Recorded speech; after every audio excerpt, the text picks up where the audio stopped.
construire ce beau pays. Bonjour fidèles téléspectateurs et bienvenue à cette nouvelle édition. Aujourd'hui on s'est dit on continue de parler quand même de l'Est de la République démocratique du Congo et on n'en parlera pas tout de suite sans pour autant dire un grand merci aux compatriotes parce qu'on a enfin compris que l'union fait la force. Parce qu'avec cette histoire de massacre à l'Est de la République démocratique du Congo, apparemment ça a fait bouger la conscience de tout Congolais, tout citoyen congolais et puis les peuples africains en général partout où ils s'y trouvent dans le monde. On a vu des agitations sur des réseaux sociaux tels que TikTok, Facebook ou encore YouTube. Et concernant ces problèmes, et puis nos joueurs, nos léopards, et que je salue aussi en passant à la CAN, bien que le message n'était pas passé comme prévu, nos supporters n'ont pas été filmés et tout consort, il y avait de petits bémols. Bon, moi, en général, je peux vous dire, chers compatriotes et chers peuples africains dans tout le monde entier, et à tous ceux qui ne sont pas peut-être africains ou encore de la République démocratique du Congo, mais ça les a touchés de près ou de loin, cet acte inhumain. Nous vous disons merci pour vos vidéos, merci pour votre soutien, merci pour vos déclarations, merci pour tout. On a vu ça a bougé de partout et puis ça a payé en quelque sorte parce que là, au moment où je vous parle, et ça bouge un peu dans l'accord Addis Abeba parce que le problème devient sérieux. Ou soit les Américains ils ont deux solutions, soit d'injecter le président rwandais ou encore de continuer de faire la guerre, mais faire la guerre avec qui? Parce que là ils sont carrément remis aux yeux de tout le monde que des massacres durent pendant des années et personne n'en parlait. Et puis je vous dirais dans cette lignée, il faut continuer à publier, continuer à en parler pour que ils comprennent que on va pas s'endormir quoi. Cette fois-ci pour dire les choses comme elles sont, en fait. Et voilà, en fait. Avant de parler encore un peu de l'Est, je voulais vous remercier, vous faire comprendre ce que j'ai dit au début de nos émissions, que l'union fait la force. Il y a un autre adage qui dit, le feu brûle haut si chacun apporte un morceau de bois. Donc on a apporté nous tous notre contribution. À Kinshasa, on a vu aussi des émeutes, mais en passant, comme j'ai dit, on est nous, citoyens de la bonne moralité et du changement. Et ce qui dit changement, en quelque sorte, il y avait des bémols pendant de marche et tout ça, saccagé, Canal+, ou tout le reste, c'était pas du tout nécessaire parce que c'est nos frères et sœurs qui travaillent là-bas. Et qui si l'enceinte se rétablit pas disons et se reconstruit pas tout de suite, ils auront du mal à payer le loyer. Et puis voilà, vous connaissez tous la situation à Kinshasa également, en République démocratique du Congo en général. Donc c'était pas nécessaire parce que ils sont juste des diffuseurs. Et l'ordre venait, à mon humble avis, de la CAF, parce que la CAF emploie Canal+ et Beansport pour tout ce qui est image. Si la personne qui t'engage te dit que non, ne passe pas ça et ça et ça, tu n'auras qu'à obéir. Je ne pense pas qu'eux-mêmes de leur propre chef, ils ont pris la décision de ne pas filmer des supporters congolais pour que le message des stop au massacre, à la génocide à l'Est de la République démocratique du Congo ne soit pas diffusé dans le monde entier. Et donc là, un petit moment dans nos démarches, donc on n'a pas pu s'empêcher de saccager Canal+ sur tout le reste. Mais tant pis si le message s'est passé, mais à l'avenir, faisons les choses bien. Comme j'ai vu l'autre, il y avait d'autres gars, ils sont montés même au siège de l'Union européenne pour enlever même les drapeaux à l'ambassade de la France ou encore à l'ambassade des États-Unis pour faire des émeutes et tout ça. C'était quand même un truc au fait. Ça a bougé de Paris, Bruxelles. Et merci à tous les Congolais aux États-Unis. Merci à vous d'avoir été à la rue pour réclamer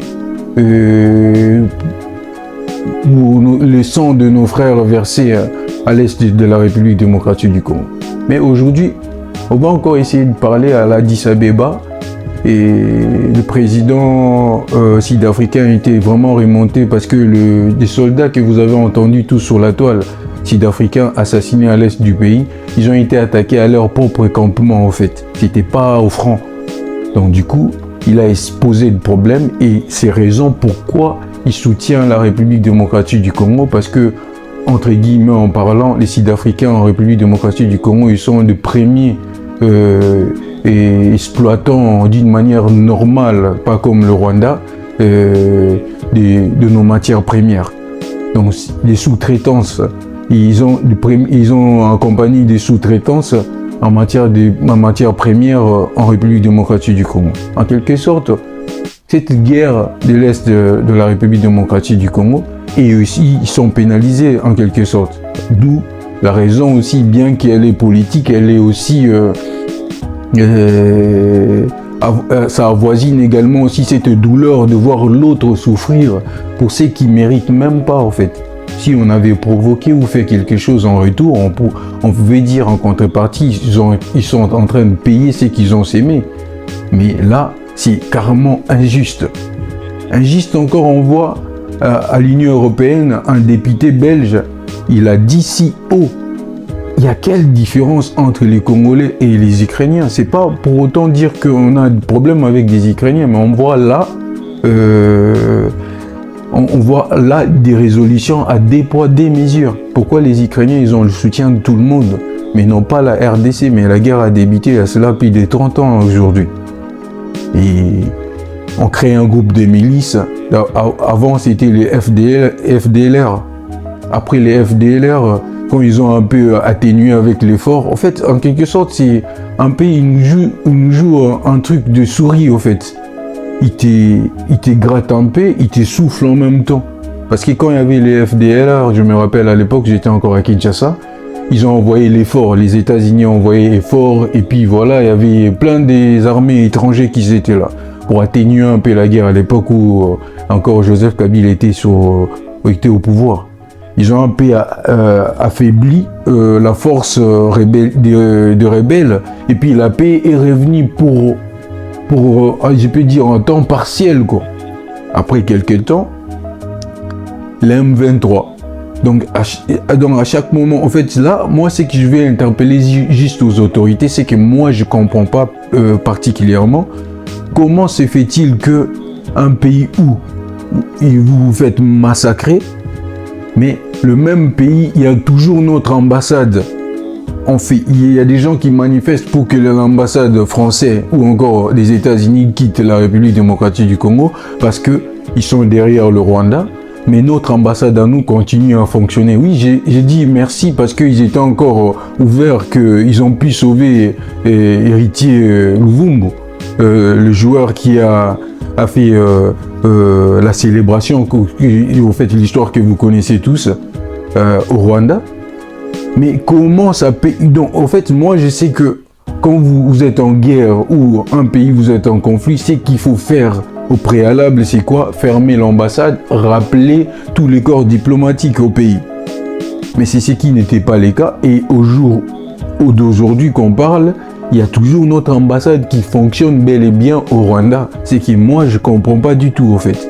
Vous accusez un pays d'être derrière des milices, où il y a des massacres qu'on voit et tout le monde en parle, mais les gouvernements, comme s'ils continuent à se serrer la main, à travailler comme si de rien n'était. Ça, je ne comprends pas. Mais pour revenir à cette histoire qu'a dit le président lors de ses campagnes à la moindre escarmouche, où tout le monde en parle, vous savez, dans la politique, nous qui avons eu la chance de travailler avec des politiciens à côté, donc dans la politique, c'est tout ce qu'on réfléchit ou c'est tout ce qu'on peut dire, c'est pas du tout faisable à 100%. C'est pourquoi, entre guillemets, les politiciens sont traités de tous les noms, en fait, voilà. Parce que pour moi, et parce qu'on ne peut pas revenir en arrière, si cela était possible, il allait juste se retirer ce qu'il a dit au Top Congo. Tous ces reproches qu'on lui fait, on n'allait pas le faire. mais politiquement parlant, on dit que le Rwanda a des géants derrière lui. Alors quand quelqu'un qui est déjà superficiellement parlant, il est même pas avoisine, même pas le Goma qu'il est en train de maltraiter pendant des années et des années. Il fallait juste déjà comprendre logiquement qu'il y a quelqu'un derrière. Au fait, comme on dit un adage de chez nous qui dit quand tu vois un poussin remplir la marmite, donc il y a sa mère dessus, au fait, voilà. Donc du coup, pour dire tout simplement que le Rwanda, pendant toutes ces années, il était au fait alimenté pour maintenir l'instabilité à l'est de la République démocratique du Congo. Et pendant ces temps-là, l'Occident et tous les preneurs qui sont derrière tout ça, ils viennent, ils se servent tranquillement sans payer un franc. Et puis alors, donc le président a dit à la moindre escarmouche, mais il ne paie pas justement. Pourquoi? Parce que avant d'attaquer le Rwanda, il faut s'assurer que derrière ces géants-là, ils vont pas riposter, au fait. Donc, disons, de notre côté, il faut avoir déjà l'assurance que, à la moindre faux pas, quand lui attaque, il n'aura pas de problème derrière. Donc, et politiquement parlant, moi, je trouve personnellement, à mon humble avis, c'est sage. Parce qu'on allait avoir le Congo aujourd'hui, s'il attaquait, sans prendre des précautions derrière, les Congos peuvent devenir comme l'Afghanistan aujourd'hui. Vous savez, l'histoire d'Afghanistan, ça voisine la nôtre. C'était pour l'or qui, là aujourd'hui, on peut dire que le gouvernement afghan, en général, ils n'ont pas le contrôle du pays. Parce qu'ils ont attaqué n'importe comment. Là, c'est tous les armées extérieures, le français, tout le reste. Et ils sont derrière... et en gros, ils gouvernent l'Afghanistan. La preuve en est qu'un Afghan, s'il venait ici en France, prenons un exemple, et comme étant réfugié, il a tout de suite un document de 10 ans de réfugié. Parce qu'ils savent eux-mêmes en contrepartie qu'ils sont à la base de tout ce qui est comme désordre au sein de leur pays. Donc, moi, je pense que la décision du président de la République, Antoine Tshisekedi Tshilombo, a été sage parce qu'il veut en soi prendre toutes les précautions possibles avant d'attaquer. Parce que moi, j'ose croire que si on attaquait, comme à l'époque de Mouzé, donc le Rwanda ne fera pas le poids en fait. Donc c'est la raison pour laquelle ils ont demandé des armes par-ci par-là. Le Pologne a même accepté le président polonais qu'ils vont prêter main forte au Rwanda. Raison pour laquelle même le Congolais en République démocratique du Congo, ils étaient indignés à ces propos. Ils étaient également devant l'ambassade des Pologne pour qu'ils dégagent l'ambassade de France comme l'ambassade des États-Unis. Donc voilà un peu où se situe notre pays au jour d'aujourd'hui. Et pour terminer, je vous dirais tout simplement, continuez à en parler, partagez s'il faut. Et pour qu'on prenne conscience enfin, on peut danser, ça fait partie de nous. Je vois les gens critiquer la danse et qu'on est inconscient, j'en parlerai une autre fois. Mais ça fait partie de la vie. On ne peut pas s'arrêter de s'amuser parce qu'il y a... On ne peut pas arrêter de festoyer parce qu'il y a la guerre. On ne peut pas arrêter de travailler. On ne peut pas arrêter d'aller à l'école, à se former parce qu'il y a la guerre. Donc on le fait en partie sans pour autant oublier ce qui se passe à l'est du pays. Donc la moyen le plus simple et plus rapide de ne pas oublier, c'est d'en parler. D'en parler. Quand vous voyez quelqu'un, que ce soit votre compatriote ou pas, que ce soit de la Cameroun, du Cameroun, pardon, ou encore du Togo, ou encore, je sais pas moi, il y a des Français qui en parlent. Partagez-les, au fait. Ce n'est qu'en partageant que l'information fait les boucles du boucle, au fait, voilà. Donc, et prenez aussi conscience, au fait. Parce que moi, ici à Colmar, on a fait appel à la marche. Et il y a d'autres gens, ils sont pas conscients que voilà, des manifestations font le fait positif. Quand vous le faites positivement, donc ça veut dire à ne pas saccager, parce que de toutes les façons, même si on sait que la France a aussi la même mise à ce qui se passe à l'est du pays, mais on ne peut pas sortir à la rue pour saccager tout. Ça servirait à rien. Faisons de marches pacifiques. comme l'a fait, je vous ai dit au tout début, Gandhi ou encore Martin Luther King. Donc, des marches non violentes, avec des mots, avec des chansons, ou encore avec des pancartes, des banderoles, pour exprimer ce qui nous touche au fond, au plus profond de nous, en fait, voilà. Voilà ce que je peux vous dire aujourd'hui, chers compatriotes, et je vous dis à très bientôt pour la suite de ces événements à l'est de la République démocratique du Congo. Au revoir.